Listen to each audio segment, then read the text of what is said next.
क्या आप जानते हैं कि भारत में एक ऐसी जगह भी है जहां आज भी कोई सड़क नहीं पहुंच पाई है? एक ऐसी वादी जहां सिर्फ और सिर्फ कुदरत का कानून चलता है। हम बात कर रहे हैं हिमाचल प्रदेश के ग्रेट हिमालयन नेशनल पार्क की। ये जगह इतनी खास है कि इसे 2014 में यूनेस्को ने वर्ल्ड हेरिटेज साइट घोषित किया था। करीब 1200 वर्ग किलोमीटर में फैले इस जंगल में 375 से ज्यादा प्रजातियां रहती हैं। अगर आपकी किस्मत अच्छी रही तो यहाँ आपको दुर्लभ snow leopard, Himalayan blue sheep और वेस्टर्न ट्रैगोपन जैसे खूबसूरत पक्षी देखने को मिल सकते हैं।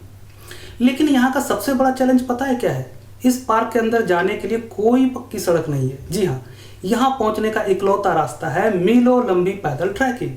शायद इसीलिए ये जगह आज भी इतनी शुद्ध और अनछुआ स्वर्ग बनी हुई है। बर्फीली चोटियां और कल-कल बहती नदियां, ये पार्क हिमालय के इकोसिस्टम को बचाने का सबसे अहम केंद्र है। आई बिलीव कि यहाँ सड़क का ना होना ही इसकी सबसे बड़ी जीत है।